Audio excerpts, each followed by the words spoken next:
오늘 여호수아 말씀 10번째 시간인데 우리가 우리 한계와 우리의 삶에 만나게 되는 실패 혹은 실패로 인한 실패감 이런 일들 앞에 있을 때 어떻게 이런 일들을 돌파해 나갈 수 있을까, 어떻게 이 일을 넘어설 수 있을까와 관련돼서 한두 번씩은 고민해 보시고 기도해 보셨을 것이라고 싶습니다. 어려움 앞에 돌파하게 하시는 주님께서 이 모든 일을 통해 전능하신 주님을 경험하게 하실 텐데, 오늘 이 본문의 사건을 통해서 주님께서 우리의 한계와 상황들을 또 다른 믿음의 도전으로 주목하게 하시는데, 결론부터 말씀드리면 기도입니다. 기도. 우리가 경험하고 있는 일에 대해서 기도하는 것이 우리에게 주시는 주의 놀라운 은혜를 깊이 경험하게 될 뿐만 아니라 한계라고 생각하는 일들을 다른 눈으로 보게 하시는 도전이 될 수 있습니다. 무엇보다도 우리가 함께 좀 주목해 보고 싶은 것은 지난주 이야기와 연결되어서 다시 한번 이 본문 말씀을 짚어볼 필요가 있겠는데, 지난주에 기브온 족속들이, 기브온 사람들이 아예 속이려고 작정하고 찾아왔어요. 멀리서 온 것처럼 낡은 옷을 입고 낡은 신발을 신고, 그들이 떠나올 때 가지고 왔다는 빵은 이미 곰팡이가 썩은 대로 이미 다 상한 음식을 준비했고, 포도주도 그러했고 포도주를 담는 통도 그랬습니다. 목적이 명확했어요. 속이기 위해서요. 멀리서 왔다는 것을 증명하기 위해서. 그리고 그 일에 이스라엘 백성과 여호수아가 호로록 속아 넘어갔습니다. 그래서 조약을 맺었죠. 조약을 맺고 나서 3일이 지나고 나서 실상을 알게 됐습니다. 사실은 굉장히 가까운 곳에 있었던 그런 사람들이라는 것을 알게 되어서 그들이 후회했던 것에 대해서 지난주에 우리가 함께 말씀을 나눴어요. 이렇게 속았구나라는 것. 그렇게 속게 된 이유를 성경은 딱 한 줄로 설명하고 있죠. 그들이 하나님께 묻지 않았기 때문에, 기도하지 않았기 때문에 그와 같은 일이 일어났다라고 설명하고 있는데, 그런데 그 이후에 주님께서 이 본문을 통해서 우리에게 기도에 대해서 붙잡게 하시고 도전하시는 것이 놀랍다고 싶어요. 왜냐? 우리가 결정을 하고 이것이 옳은 길이야라고 판단하고 나아갔는데 의외로 그 일이 실패처럼 여겨질 때가 많고, 실제로 실패일 수처럼 보이는 것일 수도 있고, 혹은 이게 잘못 선택한 거구나, 어디서부터 잘못한 거지? 라고 후회하게 되기도 하고, 그리고 우리의 삶에서 다시 어떻게 시작해야 될지에 대해서 버둥버둥거리고 버거울 때가 있거든요. 속단했구나, 혹은 속았구나, 이렇게 경험하게 될 때 우리가 이 상황을 어떻게 넘어설 수 있게 하냐 하는 것이죠. 오늘 목사님께서 본인 친구분과 관련된 이야기를 이렇게 나누시는데, 지금은 이제 여러 추가 합격자들이 많이 있어서 한꺼번에 여러 곳을 지원하다 보니까 추가 합격자에 의해서 많이 이제 추가 합격이 되는데, 그게 안 되던 때에 자기 친구분 이야기를 이렇게 써 놓으셨어요. 이분이 3수까지 했는데 원하던 대학을 못 들어간 거예요. 열심히 했지만 참 이 대학 들어갈 때에도 뭔가 열심을 넘어서는 또 어떤 것이 있는 것 같기도 하다 싶을 때가 있더라고요. 열심히 하셨겠지만 이제 세 번째에서 또 떨어진 거예요. 얼마나 마음이 좌절이 됐겠습니까? 그리고 지금도 그렇겠지만 보통 남자분들이 3수까지 할 수 있어요. 그리고 3수 안 되면 이제 군대 갔다 와야 하거든요. 연기할 수 있는 다른 방법이 없습니다. 근데 이분이 세 번째 딱 떨어지고 나니까 마음이 너무 낙심돼서 도망가 버렸어요. 본인이 연락을 다 끊고, 너무 낙심되니까 혼자서 어디 갔는지도 모를 만큼 연락처도 남기지 않고 잠적을 해버린 거예요. 마음이 너무 딱하죠. 그 마음이 얼마나 괴로웠을까, 오죽하면 그랬을까, 이런 생각도 드는데, 문제는 그렇게 잠적하고 난 다음에 일어나게 됐습니다. 뭐냐면 사람들이, 가족들이 연락처도 모르는데 추가 합격자로 선정이 된 거예요. 보통 추가 합격이 됐다 이렇게 이야기할 때 지금처럼 이렇게 대기가 많고 이럴 때가 아니고, 굉장히 희박하게 대기자 명단이 있고 또 잘 되지도 않는 형편이었는데 대기자였고 추가 합격자라고 연락이 받게 된 거예요. 그러니까 가족들은 난리가 났죠. 얘 어디 있는 거야? 빨리 등록시켜야 되는데 얘 어디 있는 거야? 이렇게 생각을 하고 있는데 연락이 안 된 거예요. 집은 한바탕 다 휩쓸고 나고, 이 형제의 마음도 한바탕 다 휩쓸고 난 다음에 이제 좀 잘 시작해보자 싶은 마음으로 집에 와보니까 집에 자기를 기다리고 있는 온통 엄청난 소식들이 있었던 거죠. 등록기간이 지나서 입학이 취소된 거예요. 그래서 좀 이따가 군대 가게 되었다고. 본인의 선택, 속단한 것이 평생 아유 그때 내가 전화를 받았으면 어땠을까? 아 그래서 군대를 안 가고 이랬으면 어땠을까? 후회되고 너무 빨리 결정 내렸다 싶은 일들이 우리에게 의외로 굉장히 많아요. 그때 우리가 이사할 때 집을 팔지 않았으면 어땠을까? 아 그때 우리 아이를 그 유치원에 그 학교에 보냈으면 어떻게 됐을까? 그때 그 시점에 이직을 안 했으면 어땠을까? 그리고 우리가 선택한 건데 심지어 우리가 기도하고 그렇게 했는데 막상 그 일이 엄청난 책임처럼 후회처럼 우리에게 막 다가오게 되잖아요. 그러면 우리가 굉장히 위축되고 힘들고 무엇보다도 기도의 방향성을 잃어버려요. 어떻게 이런 순간과 상황들을 넘어설 수 있을까요? 어떻게 이것을 해결해 나갈 수 있을까요? 오늘 본문 말씀이 우리 삶에서 아주 자주 경험하게 되는 이런 일에 대하여 하나님이 기도에 대해서 보여주시고 우리로 붙잡게 하신다고 싶어요. 오늘 이 본문은 전쟁과 관련된 이야기지만 기도라는 관점에서 보았을 때 첫 번째 우리가 기도를 해야만 하는 상황과 목적에 대해서 이야기하고 발견할 수 있다고 싶어요. 그 첫 번째가 뭐냐면 우리가 알지 못하는 영역과 그리고 우리가 모든 인과관계를 다 모르기 때문에 인과관계 때문에 우리가 알지 못하는 영역이 있고 우리가 알지 못하는 인과관계가 있어서 그것을 우리가 미리 예비할 수도 없고 어떻게 그것을 대책을 세울 수도 없기 때문에 우리가 기도를 해야만 한다는 거예요. 오늘 1절로 2절 말씀에 보면 이 본문의 배경이 되는 말이 나오는데 이렇게 이야기합니다. 예루살렘 왕 아도니세덱은 여호수아와 아이성을 점령하면서 여리고성과 그 왕에게 한 것과 똑같이 아이성과 그 왕을 전멸시켜서 희생제물로 바쳤다는 소식과 또 기브온 주민이 이스라엘과 화친하고 그들과 함께 살고 있다는 소식을 듣고 몹시 놀랐다. 기브온으로 말하면 왕이 있는 도성처럼 큰 성읍이고 아이성보다도 더 큰 성읍인데다가 기브온 주민은 모두 용맹한 전사들이었기 때문이다라고 전쟁의 배경을 이야기하고 있습니다. 이스라엘 백성들이 그리고 여호수아가 모르는 영역이 있어요. 그 내용을 지금 설명하고 있는 겁니다. 예루살렘 왕 아도니세덱이 두려웠다라는 거예요. 뭐 때문에 두려웠느냐? 여리고성이 무너졌고 아이성이 무너졌어요. 그것 자체도 엄청난 소문이었을 텐데 더 충격적인 것은 뭐냐면 기브온 사람들이 이스라엘 백성들과 화친하였다라는 거예요. 그들이 봤을 때는 이 기브온 땅은 성읍은 여리고성보다도 아이성보다도 더 강대한 사람들이었고 더 훌륭한 성이었고 그곳에 사는 사람들도 엄청난 전사들이라고 할 만한 사람들이었는데도 그들이 화친을 맺었다라는 사실이 굉장히 충격적이었다는 거예요. 이와 같은 사실을 이스라엘 백성들이 당시에 알았을까? 몰랐을 겁니다. 그와 같은 일이 지금 기브온 사람들과 함께 이렇게 화친 맺은 것으로 인하여서 어떻게 사람들이 움직일지에 대해서는 몰랐을 거예요. 그나마 자기들이 다 알아보고 한 것도 아니고 속듯이 화친을 맺었잖아요. 그런데 속듯이 화친을 맺었는데 심지어 기도하지 않았기 때문에 이거 누구 때문이야? 라고 할 수도 물을 수도 없을 만큼 이 사람들에 인해서 일어난 일들이 주위에 있는 다른 아모리 족속들에게 굉장한 위협감으로 다가왔어요. 그래서 전쟁을 준비하게 됩니다. 4절 5절 말씀을 보면 내게로 나를 도와주십시오. 우리가 함께 기브온을 칩시다. 기브온이 여호수아와 이스라엘 자손과 화친하였다고 합니다. 그래서 화친하고 나서 아모리 족속들이 모여서 전쟁을 하게 되고 6절 말씀을 보면 기브온 사람들은 길갈진에 있는 여호수아에게 전가를 보냈다. 이 종들을 버리지 마십시오. 속히 우리에게로 와서 우리를 구출하여 주십시오. 우리를 도와주십시오. 산간 지방에 거주하는 아모리 왕들이 연합군을 이끌고 우리를 공격하였습니다. 라고 이스라엘 백성들에게 이야기하고 있어요. 어떻게 진행이 되고 지금 됐던 이 일이 그 다음에 어떤 결과로 일어나게 될지 전혀 모릅니다. 화친을 맺었을 뿐이에요. 화친을 맺었을 뿐인데 그 결과와 이어지는 결과의 끝은 무엇입니까? 전쟁을 해야 되는 거예요. 이 전쟁은 굉장히 의미와 성격이 다릅니다. 그동안에는 자기들의 땅을 점령하기 위해서 하나님께서 주신 약속의 땅을 점령하기 위한 목적과 방향으로 전쟁을 해 나갔어요. 근데 이 기브온 때문에 하게 되는 전쟁은 진짜 기브온 때문이에요.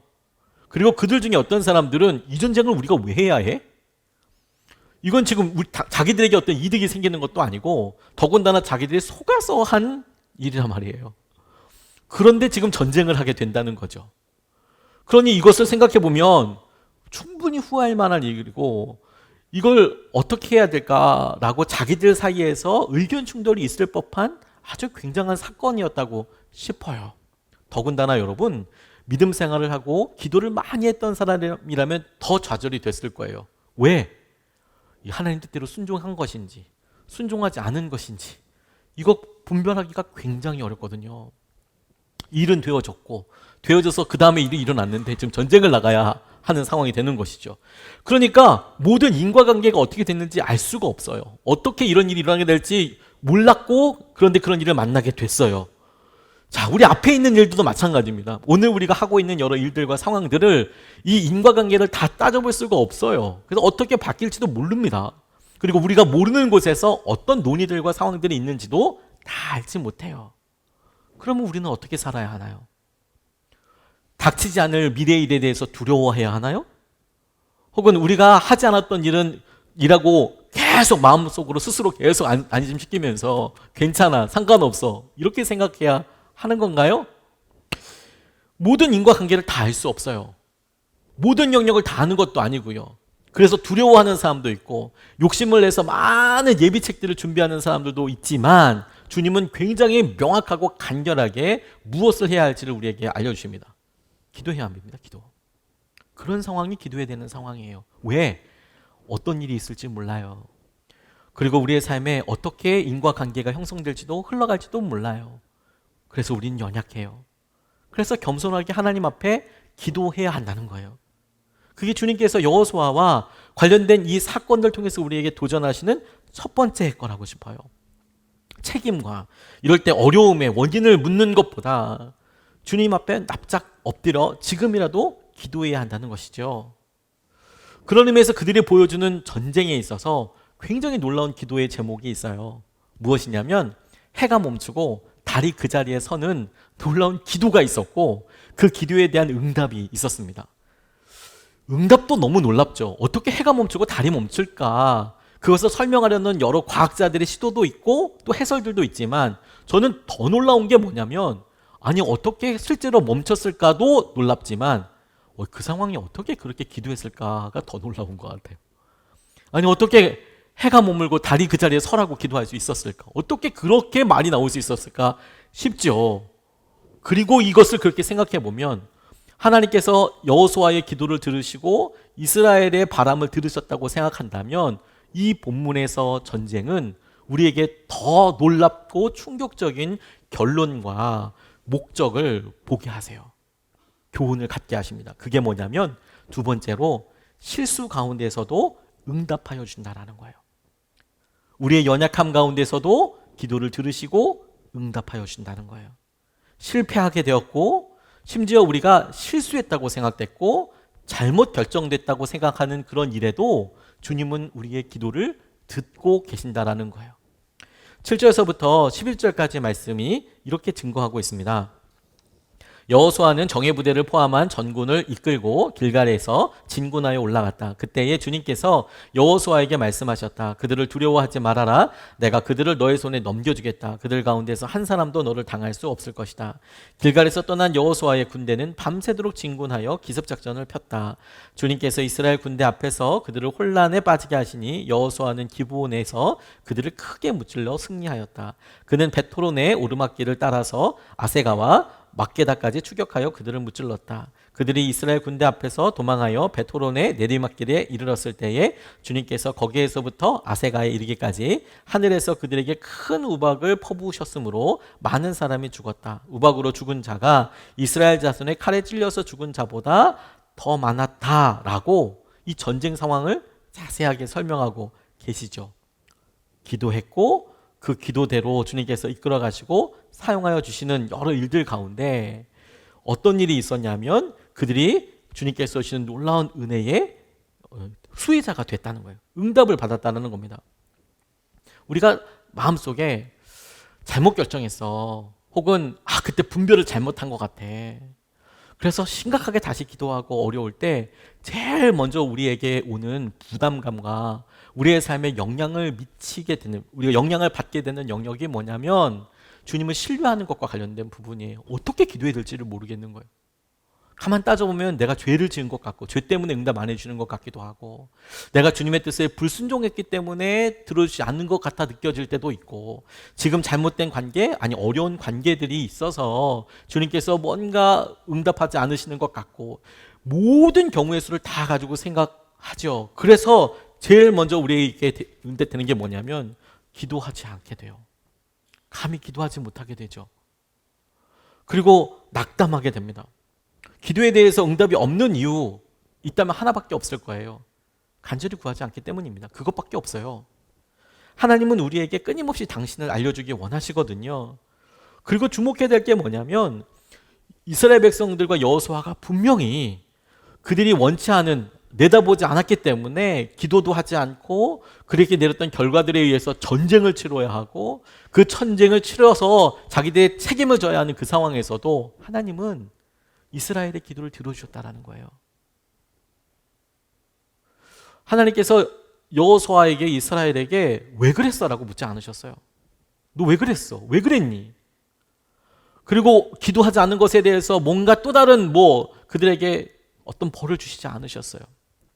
놀라운 것은 처음 놀라운 기도도 굉장히 놀랍지만 그들의 기도를 묵묵히 들어주시고 그들에게 승리를 허락하여 주셨다는 거예요. 실수 가운데 주님께서 응답하여 주셨다는 거예요. 죄인인 사람들이 더 기도하기 원하십니다. 우리가 정말 힘들고 어려울 때에 주님께서 이끌어 주시는 것을 더 붙잡기를 원하세요. 저희 집사람이 출산할 때 보니까 남자가 남편이 할 수 있는 일은 전혀 없더라고요. 분만하는 과정에서 이렇게 주위에서 힘내라고 계속 이야기는 하지만 정작 아내가 제일 큰 수고와 그런 정말 전심을 마음과 건강을 다 해쳐서라도 그렇게 그 과정을 겪죠. 근데 옆에 있다 보니까 의사분이 어떤 말을 제일 많이 하시는지를 알게 됐어요. 옆에 있는 의사 선생님이 분만을 도와주면서 제일 많이 했던 말이 뭐냐면 숨 쉬라는 말이었어요. 숨 들여마시고 숨 쉬어야 한다고. 숨을 들여마시고 숨을 많이 쉬어야 한다고. 숨 쉬라고 계속 그렇게 이야기를 하더라고요. 그 분만 과정이 있고 그 과정들이 진행되면서 이제 막 아이가 나올 때가 될 쯤에 내가 그 말을 정말 많이 하시더라고요. 숨 쉬어야 한다고. 우리가 영적인 어려움을 경험할 수 있어요. 그리고 여전히 후회를 하고 싶죠. 제일 어리석고 제일 우리에게 약한, 제일 우리에게 지혜롭지 않은 판단이 뭐냐면 기도하는 것을 쉬어버리는 거예요. 왜냐하면 하나님께서 우리의 연약함과 우리의 실수와 여전히 우리의 여러 상황들이 그대로 있어도 오늘 이 본문 말씀에서 우리에게 보여주시는 것은 그래도 기도하였을 때 하나님께서 응답하여 주신다라는 거거든요. 실수에도 반응해 주신다라는 거거든요. 그건 정말 복음이고 능력이라고 싶어요. 우리가 실수했을 때 주님을 더 의지하고 붙잡게 되는 거. 바울은 정말 열심히 있는 사람이었습니다. 그래서 그가 알고 있었던 구약 성경을 통해서 그것을 철저히 지키려고 노력했고 그것과 관련돼서 위배된다고 생각하는 예수님을 따르는 사람들을 죽이려고 가두려고 정말 혈안이 돼서 돌아다니는 사람이었습니다. 전혀 그 행동이 하나님의 뜻을 저버리는 것이라고 요만큼도 생각하지 않았어요. 정말 열심히 힘을 냈습니다. 그래서 대제사장에게 확인서, 명령서까지도 띄어서 다메섹 혹은 다마스쿠스로 가는 길을 떠나게 됐습니다. 근데 바로 그곳에서 하나님께서 그를 만나 주셨어요. 바울아 사울아 내가 어찌하여 나를 핍박하느냐. 누구시냐고 묻는 말에 네가 핍박하는 예수다라고 그 환상 가운데 예수님의 음성을 듣게 됩니다. 네가 핍박하고 있는 예수다. 내가 그 예수다. 네가 핍박하고 있다. 너무 깜짝 놀라게 됐어요. 열심히 있었거든요. 최선을 다한다고 생각했거든요. 몰랐어요. 그리고 그가 강한 빛 때문인지 아마도 그럴 거라고 여러 학자들은 이야기하지만 한동안 시력이 없어졌습니다. 눈을 뜰 수가 없었어요. 앞을 보지 못했습니다. 앞을 보지 못하는 행동. 그래서 그가 남의 손에 이끌려서 다메섹으로 가게 되었고 아나니아를 기다릴 때까지 눈 감고 그가 무엇을 했을까요? 너무도 분명하게 상상하고 추측할 수 있지 않겠습니까?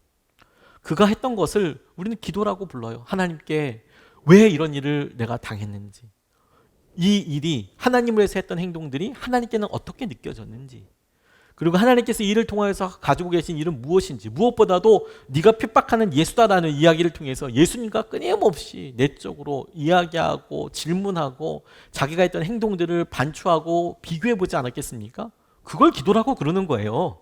그걸 주님께 끊임없이 묻고 기도하면서 생각하게 되죠. 주님이 사울의 속단을, 그가 잘못 가고 있는 어려움을 주님은 기도로 이끌어 가셨어요. 기도함으로 주님께서 인도하시고 이끌어 주시는 것을 보게 하여 주셨다라는 거예요. 그러니까 여러분, 다시 한번 우리가 이거 실수야, 다시 시작해야 될 것 같아, 처음부터 다시 시작해야 될 것 같아, 그게 아니라 주님께서 그런 상황에서도 우리의 기도를 들어주시고 우리의 상황에 함께 하시는 분이시는 것에 대해서 먼저 신뢰하는 것이 중요하고, 그 신뢰에 대한 구체적인 행동이 무엇이냐면 기도해야 한다는 거예요.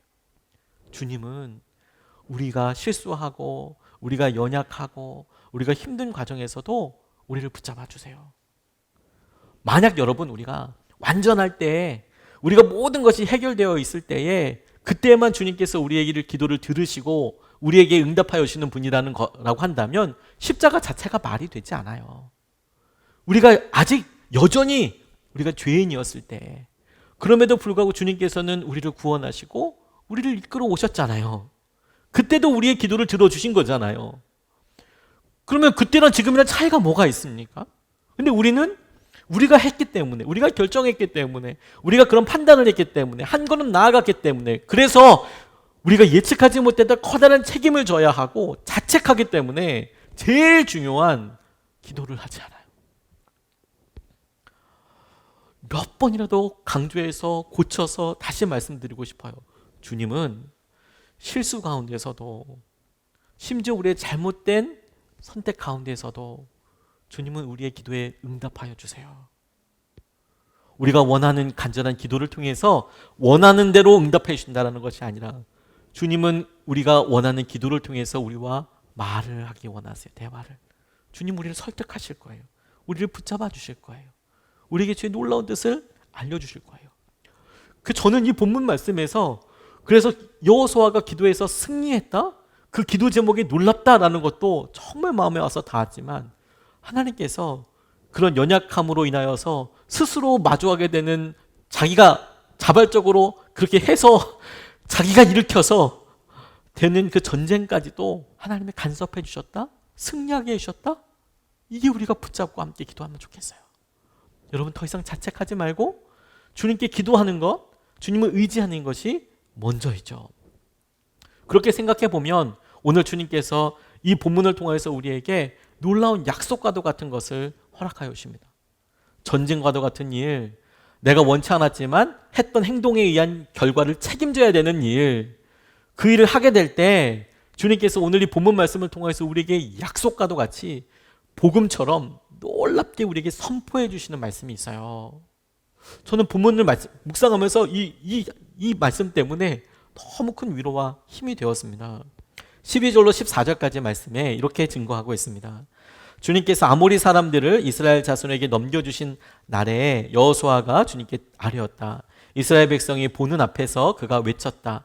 태양아 기브온 위에 머물러라. 달아 아얄론 골짜기에 머물러라. 백성이 그 원수를 정복할 때까지 태양이 멈추고 달이 멈추어 섰다. 야살의 책에 해가 중천에 머물러 종일토록 지지 않았다고 한 말이 바로 이것을 두고 한 말이다. 주님께서 사람의 목소리를 이날처럼 이렇게 들어주신 일은 전에도 없었고 뒤에도 없었다. 주님께서 이처럼 이스라엘을 편들어 싸우셨다. 제가 정말 마음속에 붙잡게 되었던 것은, 처음 말씀을 묵상하고 붙잡게 될 때만 하더라도, 어떻게 이런 놀라운 기도, 믿음이 있어서 이 전쟁 가운데 이렇게 해가 멈추고 달이 그 자리에 서게 되는 기도와 간구를 할 수 있었을까? 그 믿음도 너무 놀랍고 귀하다. 우리 삶에서 주님께서 우리가 드리는 기도를 그렇게 응답해 주시면 좋겠다. 이런 간절함부터 시작을 했어요. 우리 성도님들이 하는 기도를 주님께서 마치 우리가 느끼기에 해가 멈추고 달이 멈추는 것 같은 그런 정말 어마어마한 기도에 하나님이 그렇게 즉각 응답해 주시면 너무 좋겠다라는 생각을 처음에는 했었더랬습니다. 그리고 간절한 바람이 여전히 남아 있어요. 그런데 더 놀랍고 주목해야만 하는 것은 무엇이냐면 그저 승리하게 해달라게 한 기도가 아니라는 점이에요.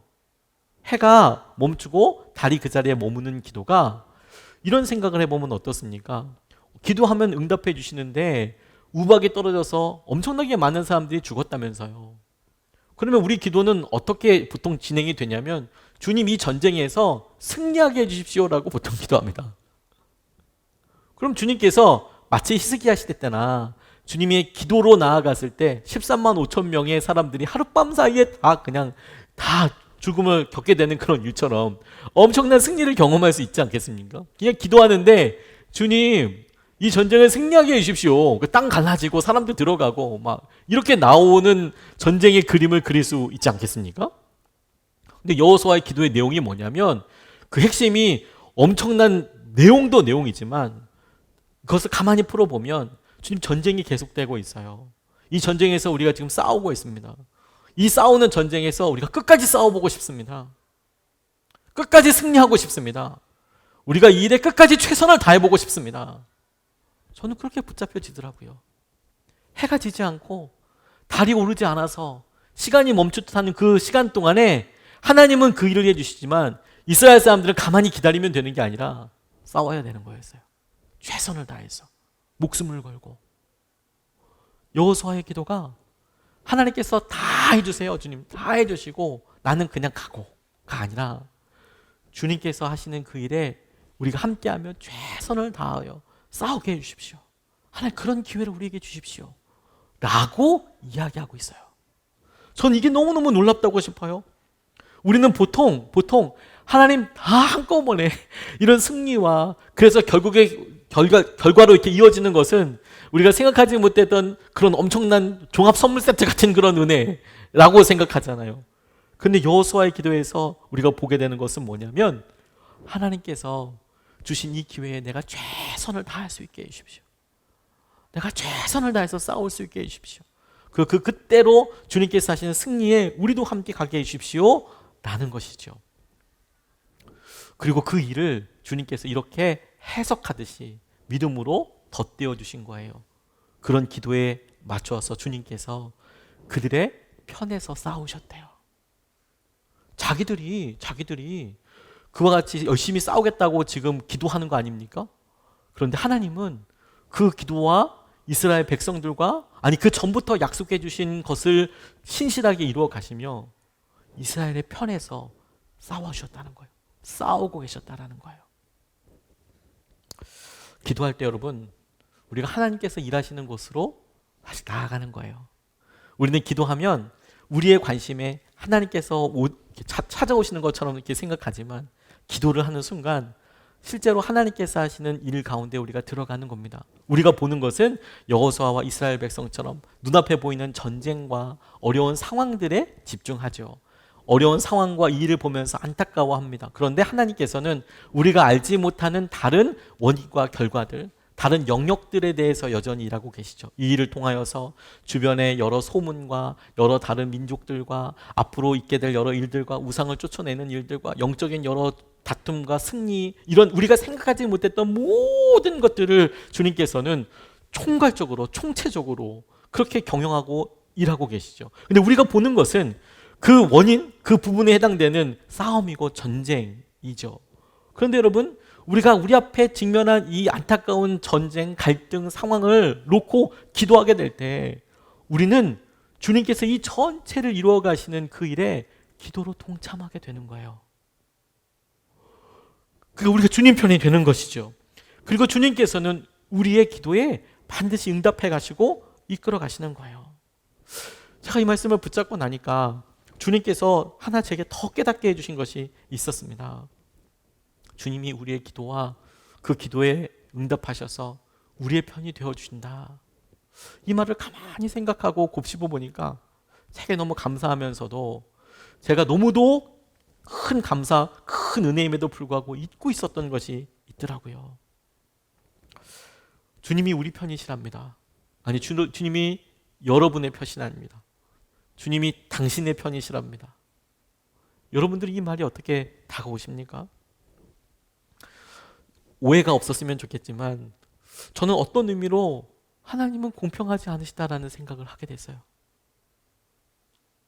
하나님의 공평하심을 부인하는 것이 아닙니다. 모든 사람들에게 복음의 진리가 나타나 모든 사람이 진리를 아는 데까지 이르게 되시는 것은 하나님의 간절한 소원이고 모두를 향한 변하지 않는 하나님의 뜻인 것을 믿습니다. 그런데 어떻게 보여지냐면 그럼에도 불구하고 하나님께서 이렇게 보실 때 똑같은 조건을 공평하게 보신다면 그러면 하나님께서 왜 내 편이실까라는 생각을 하게 됐어요. 똑같은 조건으로 본다면 저보다 선한 사람이 훨씬 더 많을 거고 저보다 똑똑한 사람이 훨씬 더 많을 거고 저보다 신실하게 주님을 향한 몸부림을 갖고 있는 사람이 주님 보시기에 훨씬 더 많을 텐데 공평하게 보자면 우리가 보기에 열심히 하는 사람들이 더 큰 어떤 결과를 누리게 되고 그리고 먼저 한 사람들이 더 기회의 선택이 있게 되고 이런 공평과 이런 일반적인 공평의 논리로 본다면 하나님께서 저를 만나주시고 제 편이 들어주시는 것은 어떤 사람에게는 정말 말도 안 되는 일이겠다는 생각이 들었어요. 근데 적어도 우리는 그런 은혜를 받고 있는 우리는 그렇게 주님은 공평하지 않다고 말할 수 없죠. 왜? 이런 모든 일에서 우리가 생각하는 것처럼 공평하셨다면 주님이 저와 여러분들을 부르시지 않으셨을 거예요. 근데 주님이 우리를 부르셨잖아요.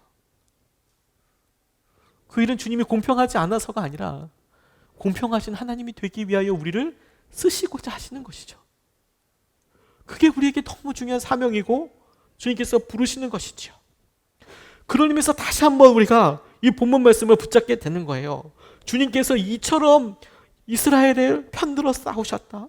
주님이 이처럼 우리를 위해서 편들고 싸우고 계신다라고 이야기할 때 우리는 싸우고 있는가? 우리는 기도하고 있는가? 우리는 주님께서 우리가 알지 못하는 영역들과 과정들과 훈련들을 통해서 모든 사람들에게 복음이 다가가기 위해서 우리를 마치 그 징검다리처럼 먼저 우리에게 은혜를 주셔서 이렇게 오게 하여 주셨는데 우리는 그 일에 있어서 함께 나아가고 있는가 하는 것이죠.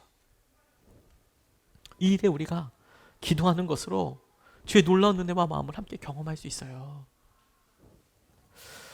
아브라함 링컨은 미국의 대통령이지만 우리나라 사람들에게도 너무 유명한 대통령이죠.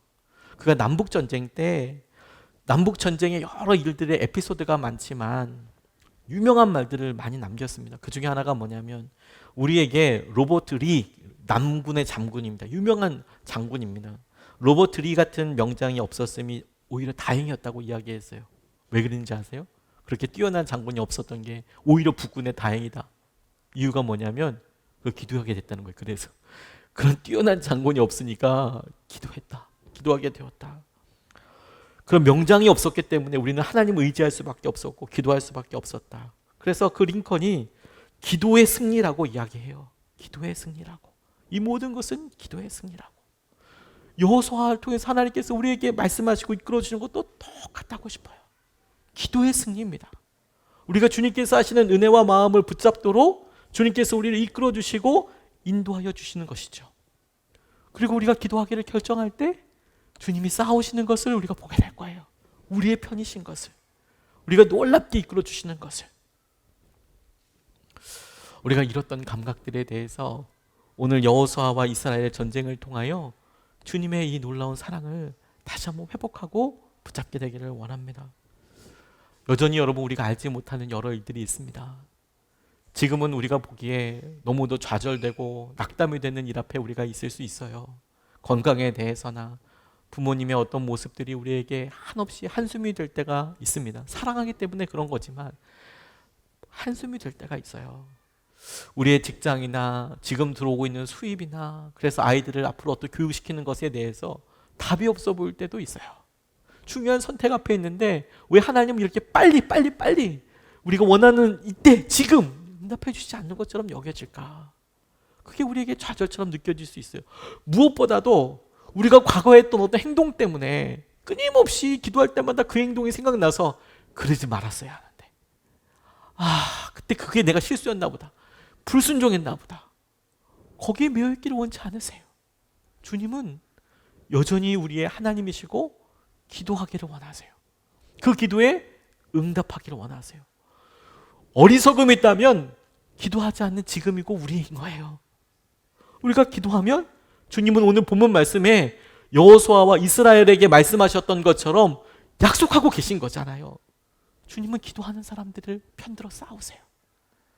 모든 사람들에게 죄 놀라운 은혜가 가기 위해서, 기도하는 사람을 위해서 주님의 편들어 주십니다.